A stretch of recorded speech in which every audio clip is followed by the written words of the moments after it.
دنیا کے کسی بھی خطے میں، کسی بھی بر اعظم میں، کسی بھی ٹکڑے کے اندر یہ پیغمبر علیہ السلام تشریف لاتے، مکہ والو تم نے ان کا اسلام قبول کرنا تھا، تمہارے اوپر فرض تھا، لازم تھا۔ یہ عرب کے کسی بھی حصے میں تشریف لاتے، تم نے ان کا امتی بننا ہی بننا تھا۔ یہ عجم کے کسی حصے میں تشریف لاتے، تب بھی تم نے ان کا امتی بننا ہی بننا تھا۔ یہ ہم نے تمہارے اوپر احسان فرمایا کہ ہم نے تمہیں کے اندر حضرت سید کائنات حضرت محمد رسول اللہ صلی اللہ علیہ وسلم کو پیدا فرما دیا۔ اور دوسری بات کہ یہاں ہم نے ان کا خاندان بنایا، آپ کے ابا بھی موجود ہیں، آپ کی اماں بھی موجود ہے، آپ کے چچا بھی موجود ہے، کئی چچا موجود ہے، آپ کی پھوپھیاں بھی موجود ہے، پورا خاندان اور خانوادہ آپ کا یہاں پہ موجود ہے۔ محمد رسول اللہ صلی اللہ علیہ وسلم ایک بشر ہے۔ اگر یہ فرشتے ہوتے، فرشتے کا کوئی خاندان نہیں ہوتا، فرشتے کا کوئی کنبہ قبیلہ نہیں ہوتا، فرشتے کی ضروریات انسانوں کی ضروریات نہیں ہوا کرتی۔ جبریل امین علیہ السلام کو دیکھیے، نہ ان کی اماں ہے نہ ان کی ابا ہے۔ حضرت میکائیل علیہ السلام کو دیکھیے، ملک الموت کو دیکھیے، اسرافیل علیہ السلام، کسی بھی آپ فرشتے کو دیکھ لیں، فرشتوں کے اندر یہ توالد کا، تناسل کا، پیدائش کا یہ سلسلہ نہیں ہے، یہ سلسلہ اللہ ذو الجلال والاکرام نے انسانوں کے اندر رکھا ہے۔ اور دوسری بات، ہمارے پاس، انسانیت کے پاس، حضرت آدم علیہ السلام کی ذریت کے پاس اگر فخر کرنے کے لیے کوئی چیز ہے تو وہ سید کائنات حضرت محمد رسول اللہ صلی اللہ علیہ وسلم ہی ہے۔ اگر ہم ان کو بشریت سے نکال کے ملائکہ کے اندر، فرشتوں کے اندر داخل کر دیتے ہیں تو بھائیو ہمارے پاس فخر کرنے کے لیے بچا ہی کیا؟ ہم تو اس لیے فخر کرتے ہیں کہ انسانیت کے اندر حضرت آدم علیہ السلام کی ذریت کے اندر حضرت محمد رسول اللہ صلی اللہ علیہ وسلم جیسی فقید المثال شخصیت موجود ہے۔ صحیح بخاری کے اندر ایک واقعہ ہے، صحابہ کرام تیر اندازی کر رہے ہیں، رسول اللہ صلی اللہ علیہ وسلم دیکھ رہے ہیں۔ آپ نے کہا چلو میں ایک ٹیم کے ساتھ شامل ہو جاتا ہوں۔ کہا میں اس ٹیم کی طرف سے۔ دوسری طرف جو دوسری ٹیم تھی انہوں نے مقابلہ کرنے سے انکار کر دیا۔ حضرات صحابہ کرام نے مقابلہ کرنے سے انکار کر دیا۔ آپ نے پوچھا کیوں تیر اندازی نہیں کر رہے، کیوں مقابلہ بازی سے رک چکے ہو؟ صحابہ کرام عرض کرنے لگے، اللہ کے رسول صلی اللہ علیہ وسلم جس ٹیم کے ساتھ آپ ہوں اس ٹیم کے ساتھ کون مقابلہ کر سکتا ہے؟ رسول اللہ صلی اللہ علیہ وسلم فرمانے لگے چلو میں دونوں ٹیموں کے ساتھ ہوں، تم تیر اندازی کرو۔ یہ ہے وہ سید کائنات حضرت محمد رسول اللہ صلی اللہ علیہ وسلم جن کی شفقت کا اللہ ذو الجلال والاکرام نے یوں تذکرہ فرمایا، وَمَا أَرْسَلْنَاكَ إِلَّا رَحْمَةً لِلْعَالَمِينَ۔ جتنے بھی جہان ہے، انسانوں کا جہان ہو، جنات کا جہان ہو، پرندوں کا جہان ہو، جانوروں کا جہان ہو، کھیتوں کا جہان ہو، باغوں کا جہان ہو، یا کوئی بھی جہان ہو، محمد رسول اللہ صلی اللہ علیہ وسلم نے سب کے لیے نرمی ہی بانٹی ہے، شفقت ہی بانٹی ہے۔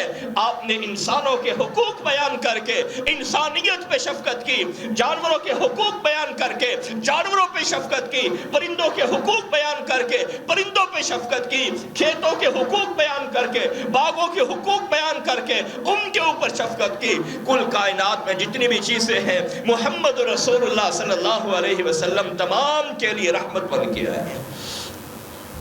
دوسری خوبی، عزیز علیہ ما عنتم، پریشانی تمہاری ہوتی ہے، ہمارے پیغمبر حضرت محمد رسول اللہ صلی اللہ علیہ وسلم مضطرب ہو جاتے ہیں،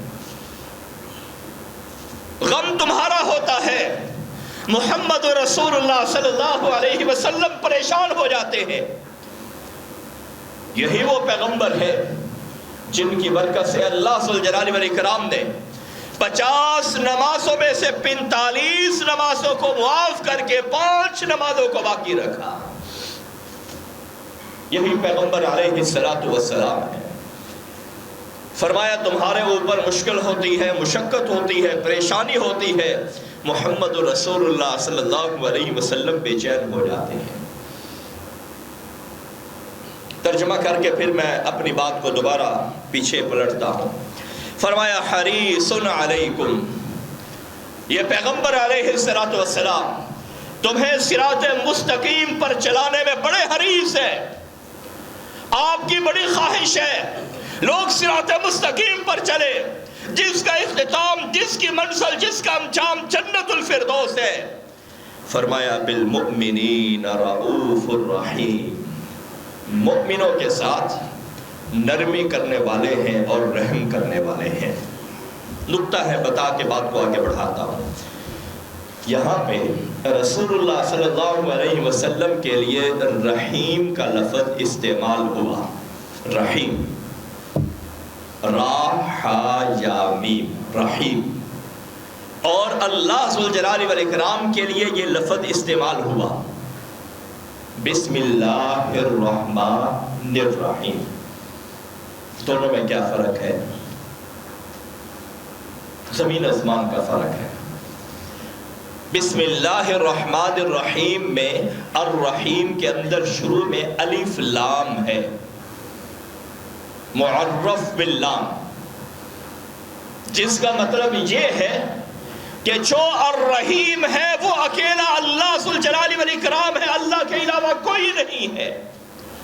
اور جو رسول اللہ صلی اللہ علیہ وسلم کے لیے رحیم کا لفظ بغیر الف لام کے استعمال ہوا ہے، بغیر الف لام کے، یعنی ایک ہی صفت ہے، اللہ کے لیے بھی استعمال ہوئی ہے، رسول اللہ صلی اللہ علیہ وسلم کے لیے بھی استعمال ہوئی ہے. دونوں میں فرق یہ ہے، جب اللہ کے لیے یہ صفت استعمال ہوتی ہے تو اس وقت یہ الف لام کے ساتھ استعمال ہوتی ہے، الرحیم نہایت مہربان. اور جب یہ رسول اللہ صلی اللہ علیہ وسلم کے لیے استعمال ہوا یا کسی اور بڑی شخصیت کے لیے استعمال ہوا، اس وقت یہ الف لام کے بغیر استعمال ہوا ہے، الف لام اس میں داخل نہیں ہوا. یہ خطبہ میں عرض کر رہا تھا، بعض لوگ بڑا تکلف کرتے ہیں حلیم کو دلیم بنانے کا. کیوں جی؟ وہ کہتے ہیں جی حلیم اللہ کا نام ہے. بھائی الحلیم اللہ کا نام ہے، حلیم اللہ کا نام نہیں ہے. اسی طرح رحمان اللہ کا نام نہیں ہے، الرحمن ہے. الرحمن علم القرآن ہے. الرحمن معرف باللام، شروع کے اندر الف لام داخل ہے، یہ کلمے کا حصہ ہے، اس کو خاص کرتا ہے. اس سے مراد اللہ ذوالجلال والاکرام ہے. سید کائنات حضرت محمد رسول اللہ صلی اللہ علیہ وسلم کے 5 فضائل، 6 فضائل اللہ ذوالجلال والاکرام نے اس آیت میں بیان کیے. اور میں عرض کر رہا ہوں آپ کل کائنات کے لیے رحمت ہے، کل کائنات کے لیے. رسول اللہ صلی اللہ علیہ وسلم جب پل صراط پہ موجود ہوں گے،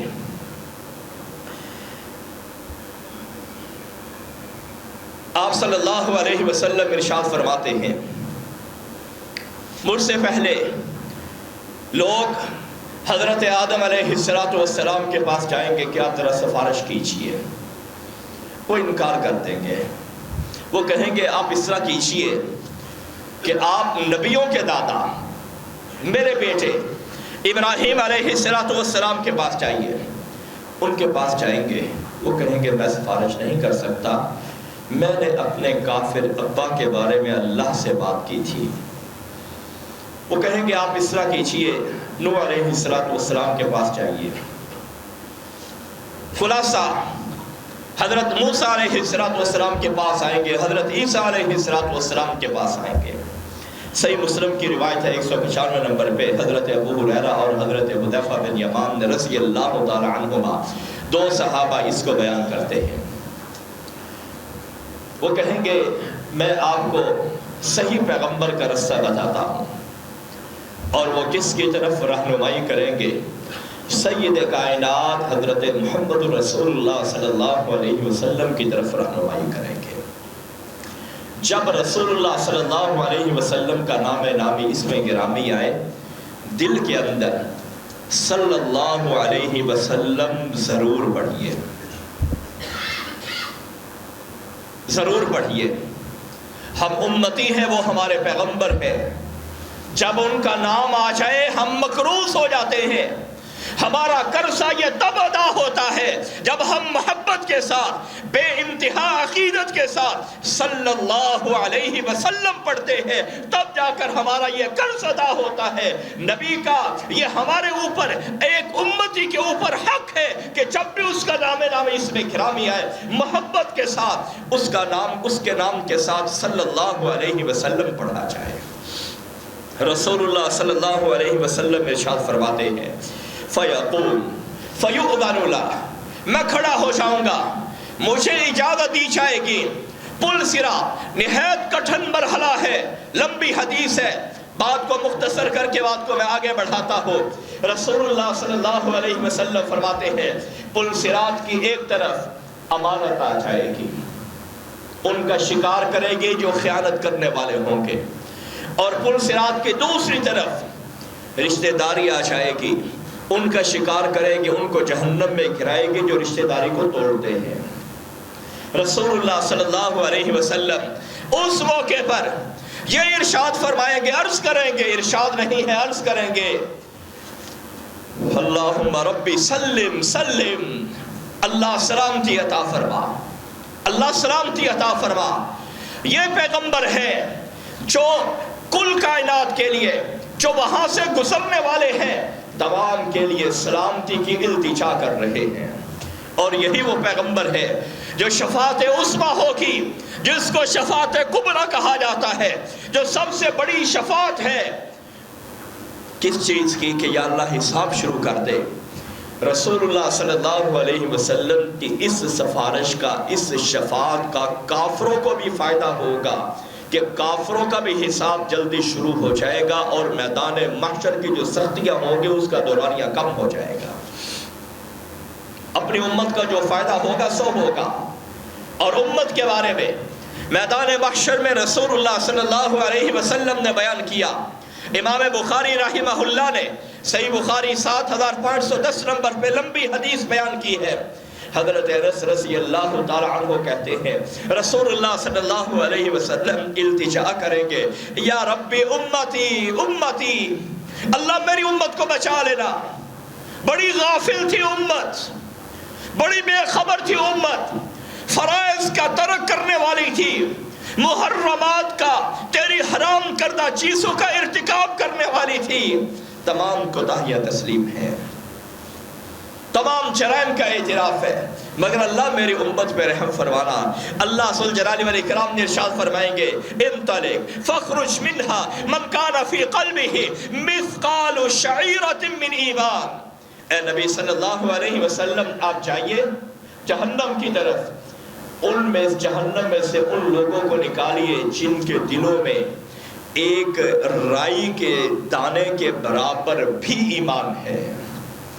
رسول اللہ صلی اللہ علیہ وسلم ارشاد فرماتے ہیں، فَأَنْطَلِقُ فَأَفْعَلُ ثُمَّ أَعُودُ فَأَحْمَدُهُ بِتِلْكَ الْمَحَامِدِ، میں جاؤں گا، اللہ کے حکم کی تعمیل کروں گا، اپنی امت کے لوگوں کو نکالوں گا، نکالنے کے بعد دوبارہ اللہ ذوالجلال والاکرام کے سامنے آ جاؤں گا، فَأَحْمَدُهُ بِتِلْكَ الْمَحَامِدِ۔ محمد رسول اللہ صلی اللہ علیہ وسلم احمد جو ہے، احمد کا مطلب ہے اللہ کی سب سے زیادہ حمد بیان کرنے والے، اللہ کی سب سے زیادہ تعریفات بیان کرنے والے، اللہ کی سب سے زیادہ ثنا بیان کرنے والے محمد رسول اللہ صلی اللہ علیہ وسلم فرماتے ہیں، میں دوبارہ اللہ ذوالجلال والاکرام کی تعریفات شروع کر دوں گا۔ ثم اخر له ساجدا، میں دوبارہ سجدے کے اندر گر جاؤں گا۔ اللہ پوچھیں گے، اے محمد رسول اللہ صلی اللہ علیہ وسلم کیا چاہیے؟ ارفع راسک وقل یسمع لک وسل توتا واشفع تشفع۔ اے محمد رسول اللہ صلی اللہ علیہ وسلم، آج آپ کو نوازنے کا وقت آیا ہے۔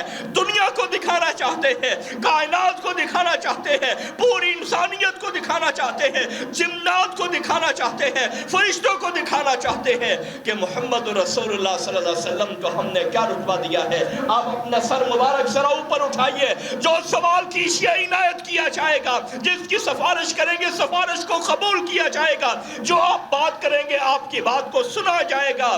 محمد رسول اللہ صلی اللہ علیہ وسلم دوبارہ کہیں گے، اللہ میری امت کو بچا لینا، میری امت کو بچا لینا۔ کس کے لیے یہ التجائے ہو رہی ہے؟ میرے لیے، آپ کے لیے التجائے ہو رہی ہے۔ کس کے لیے یہ التجائے ہو رہی ہے؟ جن کے پاس شاید کہ محمد رسول اللہ صلی اللہ علیہ وسلم کا نام نامی آ جائے اور ان کے پاس درود پڑھنے کا وقت یا توفیق ہی نہ ہو، ان کے لیے یہ التجائے ہو رہی ہے۔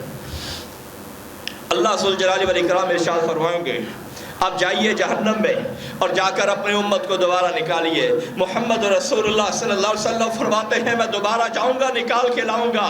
اللہ فرمائیں گے اس کو نکالنا ہے جس کے دل کے اندر ایمان موجود ہے۔ رسول اللہ صلی اللہ علیہ وسلم پھر آ جائیں گے، تیسری مرتبہ بھی اسی طرح ہوگا۔ اللہ ذوالجلال والاکرام ارشاد فرمائیں گے، اے محمد رسول اللہ صلی اللہ علیہ وسلم کہیے کیا آپ کہنا چاہتے ہیں؟ عرض کریں گے اللہ میری امت میری امت میری امت کو بچا لے۔ اللہ ذوالجلال والاکرام نے ارشاد فرمائیں گے، انطلق فخرج من کان فی قلبہ ادنا ادنا ادنا مثقال حبۃ من خردل من ایمان فاخرجہ من النار۔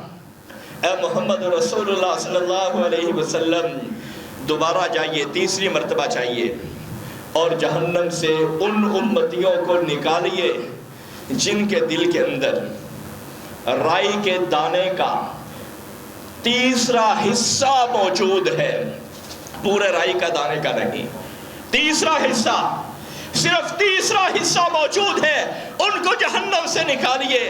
محمد رسول اللہ صلی اللہ علیہ وسلم اپنی خاص شفاعت کے ساتھ جہنمیوں کو جہنم سے نکال کر اللہ کے حکم کے ساتھ ان کو جنت کی طرف روانہ کریں گے۔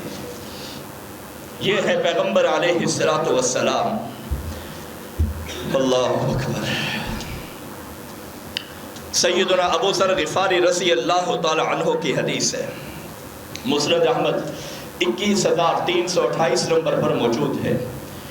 ایک مرتبہ رات کا وقت ہے، رسول اللہ صلی اللہ علیہ وسلم نے پوری رات قیام کیا، خاص قیام تھا، پوری رات قیام کیا۔ اس قیام کے اندر، اس نماز کے اندر رسول اللہ صلی اللہ علیہ وسلم قرآن مجید کی ایک آیت پڑھتے رہے، جو آیت اللہ ذوالجلال والاکرام نے حضرت عیسیٰ علیہ السلام کے بارے میں نازل کی، جو انہوں نے عیسائیوں کے بارے میں کہی، ان تعذبہم فإنہم عبادک۔ اللہ یہ عیسائی، یہ انسان تیرا مال ہے، تو عذاب دے تیری ملکیت ہے، ان کو جہنم میں چڑھائے تیری ملکیت ہے، ان کو جہنم کے اندر رہنے دے تیرا مال ہے، کون تجھ سے پوچھ سکتا ہے؟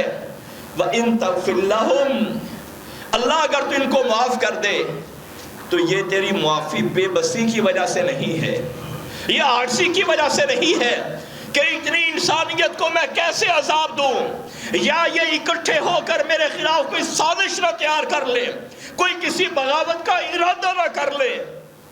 اللہ یہ جو تیری معافی ہے تیری بے بسی عاجزی کی وجہ سے نہیں ہے، فَإِنَّكَ أَنْتَ الْعَزِيزُ الْحَكِيمُ، اللہ تو غالب ہے، تو جیتتا ہے کبھی شکست نہیں کھاتا، تو ہراتا ہے کبھی ہرتا نہیں ہے، تو ان کو معاف کر دے گا تو تیرے بندے ہیں۔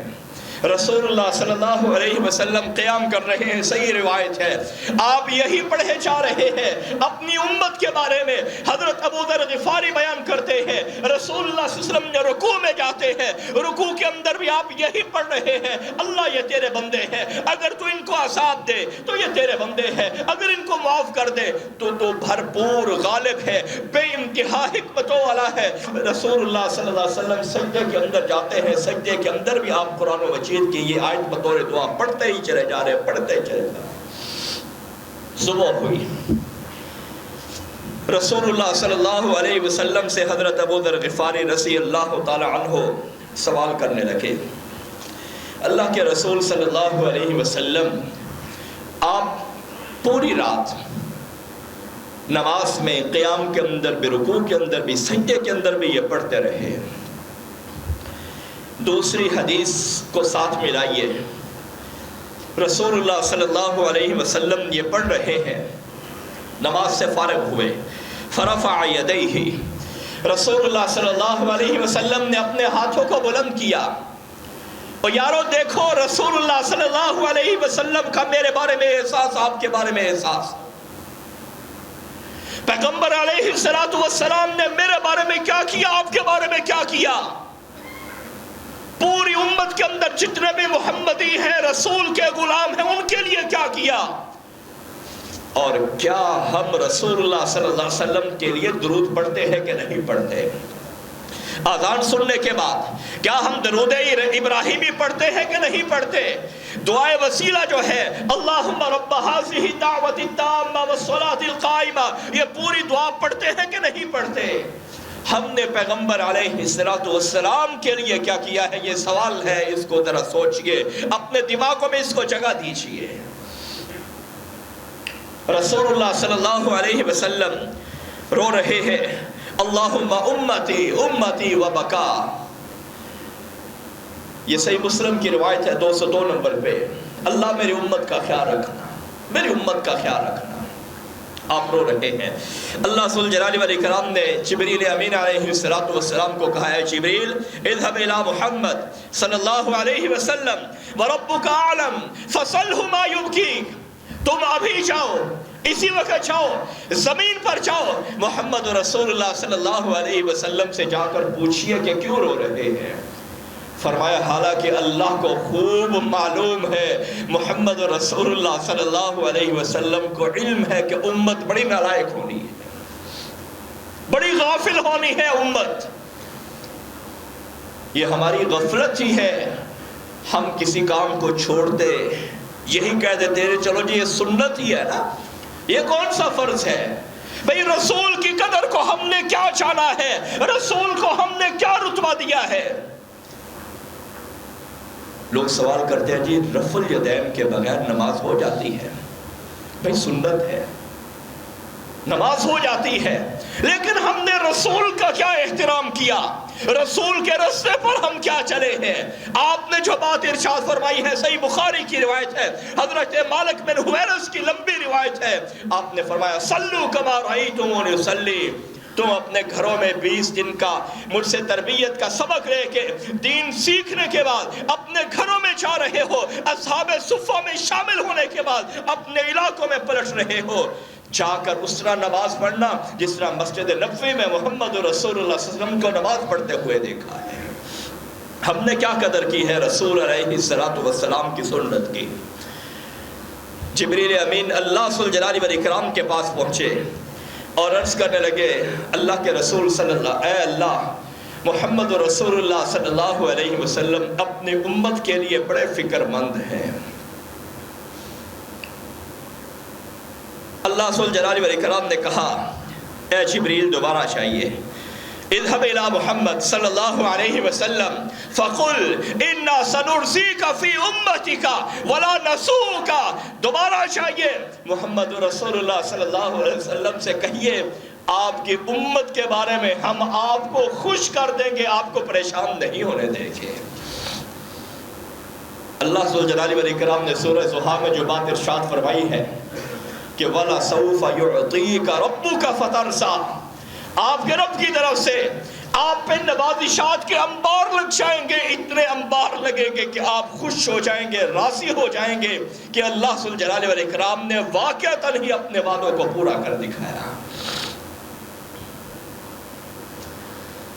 جب آپ صلی اللہ علیہ وسلم حوض پہ تشریف فرما ہوں گے، حضرت سیدہ عائشہ رضی اللہ تعالی عنہ بیان کرتی ہے، مسند احمد کی روایت ہے 24,945 نمبر پہ، آپ دیکھیں گے لوگ آ رہے ہیں، چہرہ چمک رہا ہے، ہاتھ کونیوں تک چمک رہے ہیں، پاؤں چمک رہے ہیں، بار بار مسلسل وضو کرنے کی وجہ سے۔ رسول اللہ صلی اللہ علیہ وسلم حوض کوثر پر منتظر ہوں گے. آپ ارشاد فرماتے ہیں انتظروا من یردہ علی منکم فلیقطعن رجال دونی. میں اپنے امتیوں کا انتظار کر رہا ہوں گا، درمیان کے اندر میرے اور میرے امتیوں کے اندر ایک دیوار لگا دی جائے گی. میں اللہ ذو الجلال والاکرام سے التجا کروں گا، فلا اقولن یا رب امتی امتی. میں اللہ سے ضرور کہوں گا، بانون تاکید ثقیلہ کا صیغہ ہے جس میں بات کو پختہ کیا جاتا ہے. میں ضرور کہوں گا اللہ یہ تو میرے امتی ہے، میرے امتی ہے. مسلسل نمازیں ادا کرنے کی وجہ سے ان کے چہرے بھی چمک رہے ہیں، ان کے بازو بھی چمک رہے ہیں، ان کے پاؤں بھی چمک رہے ہیں. اللہ ذو الجلال والاکرام ارشاد فرمائیں گے فَلَيُقَالَنَّ لِي إِنَّكَ لَا تَدْرِي مَا عَمِلُوا بَعْدَكَ مَا زَالُوا يَرْجِعُونَ عَلَىٰ عَقَابِهِمْ.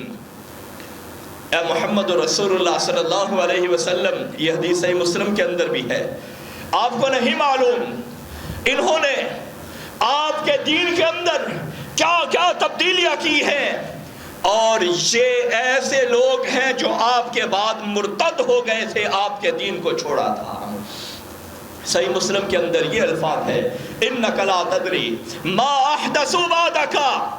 آپ کو نہیں معلوم انہوں نے آپ کے دین کے اندر کتنی بدعات وہ ترویج دی تھی. ایک نکتے کی بات بتانا چاہتا ہوں، مشرک اللہ کا دشمن ہوتا ہے. بدعتی دین کے اندر نئی چیزیں جاری کرنے والا بطور ثواب سمجھ کے کہ یہ بھی ثواب ہے، یہ بھی ثواب ہے، یہ بدعتی ہے. یہ رسول اللہ صلی اللہ علیہ وسلم کا دشمن ہے. کیوں؟ بدعتی کے بارے میں بات کرتا ہوں. اس لیے دشمن ہے، بدعتی آدمی کوئی عمل بتاتا ہے، پھر اس عمل کی اپنی طرف سے کوئی عمل بتاتا ہے، پھر اس عمل کی فضیلت بتاتا ہے، اس کا یہ ثواب ہے، اس کی یہ فضیلت ہے، اس پہ یہ اجر ملے گا. گویا وہ رسول اللہ صلی اللہ علیہ وسلم کو معاذ اللہ خائن قرار دے رہا ہے کہ یہ نیکی کا کام تھا، رسول اللہ صلی اللہ علیہ وسلم نے معاذ اللہ نہیں بتایا، میں آپ کو بتا رہا ہوں. یہ رسول کا دشمن ہے، یہ نبوت پہ ڈاکہ ڈالنے والا ہے. رسول اللہ صلی اللہ علیہ وسلم سے جب حوض کوثر پہ یہ کہا جائے گا اللہ کے رسول صلی اللہ علیہ وسلم یہ آپ کے دین کو منحرف کرنے والے ہیں، دین کے اندر اضافے کرنے والے ہیں، آپ ارشاد فرمائیں گے سحقن سحقن لمن غیر بعدی. ان بدبختوں کو میری نگاہوں سے اوجھل کر دو جنہوں نے محمد رسول اللہ صلی اللہ علیہ وسلم کی شریعت کو کامل نہیں سمجھا. ان کو میری نگاہوں سے ہٹا دو جنہوں نے محمد رسول اللہ صلی اللہ علیہ وسلم کی شریعت کو اکمل نہیں سمجھا. ان کو میری نگاہوں سے پرے کر دو جنہوں نے قرآن و مجید کی اس آیت پہ ایمان نہیں لائے الیوم اکملت لکم دینکم، کہ آج کے دن میں نے تمہارا دین تمہارے اوپر مکمل کر دیا ہے. یہ بدعتی کہہ رہا ہوتا ہے یہ جی اجر کا کام ہے. میں آپ کو بتا رہا ہوں جب حوالہ پوچھا جائے نہ پیچھے قرآن کی دلیل ہوتی ہے، نہ محمد رسول اللہ صلی اللہ علیہ وسلم کی صحیح حدیث موجود ہوتی ہے، اور لوگوں کو یہ وظیفہ بتا رہا ہوتا ہے، یہ عمل بتا رہا ہوتا ہے، اور نسبت کر رہا ہوتا ہے محمد رسول اللہ صلی اللہ علیہ وسلم کی طرف. اللہ ذو الجلال والاکرام ہمیں رسول اللہ صلی اللہ علیہ وسلم سے کما حق ہو محبت کرنے کی، عقیدت رکھنے کی توفیق عطا فرمائے. ایک وعدہ آپ سے لینا چاہتا ہوں، وہ وعدہ آپ اپنے دل کے اندر کیجئے، وہ عہد آپ اللہ ذو الجلال والاکرام سے کیجئے، اور وہ ہے جب بھی رسول اللہ صلی اللہ علیہ وسلم کا نام نامی آئے محبت کے ساتھ صلی اللہ علیہ وسلم ضرور پڑھا کریں. اذان سنتے ہیں 5 وقت میں اذان ہوتی ہے، جب بھی رسول اللہ صلی اللہ علیہ وسلم کا نام نامی آئے محمد رسول اللہ صلی اللہ علیہ وسلم ضرور پڑھا کریں. بعض سلف صالحین کے ایسے واقعات ہیں، ان سے پوچھا گیا کہ کیا بنا تمہارا؟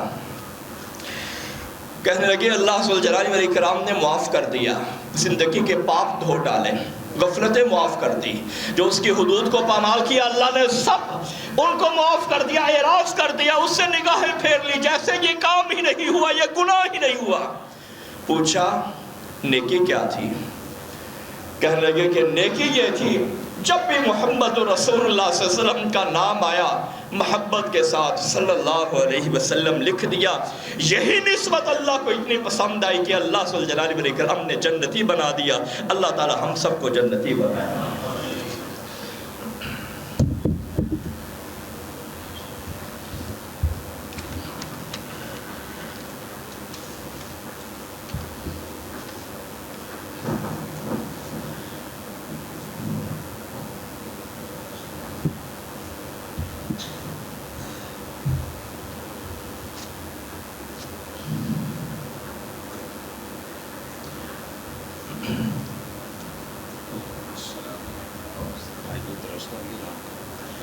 آج آپ کسی مسجد میں نماز مغرب کے بعد قرآن اور حدیث صلی اللہ علیہ وسلم کا درس ہوگا، جس کے لیے ہمارے معزز مہمان مولانا مقبول صاحب ابو الارباز حفظہ اللہ تعالی، جو ماشاءاللہ مدینہ یونیورسٹی سے اپنی تعلیم مکمل کر کے واپس تشریف لائے ہیں، تو ماشاءاللہ ان کا بیان ہوگا. تمام احباب سے التماس ہے کہ آپ خود بھی تشریف لائیں، دوسروں کو بھی دعوت دیں، اپنے گھر والوں کو بھی لے کر آئیں.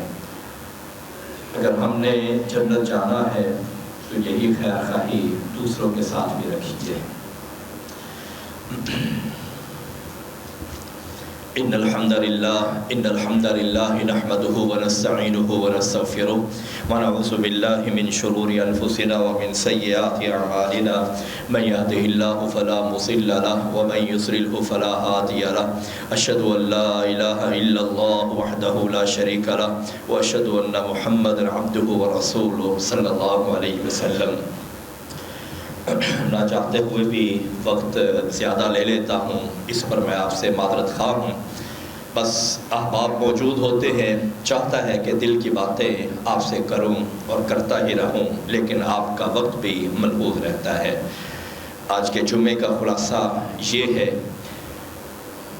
کہ اگر رسول اللہ صلی اللہ علیہ وسلم کا نام نامی اسم گرامی آپ کے سامنے آئے، محمد رسول اللہ صلی اللہ علیہ وسلم کے ساتھ آپ نے زندگی بھر درود پڑھنا ہے. اگر آپ یہ کام کریں گے آپ کا جمعے میں آنے کا مقصد پورا ہو چکا. اگر اس میں کوتاہی رہ گئی سمجھ لیجئے کہ یہ میرے اندر اور آپ کے اندر کوتاہی ہے. اللہ تعالی ہم سب کو اس کی توفیق عطا فرمائے اور ہمارے لیے آسان فرمائے. اقول قولی ھذا استغفر اللہ لی ولکم.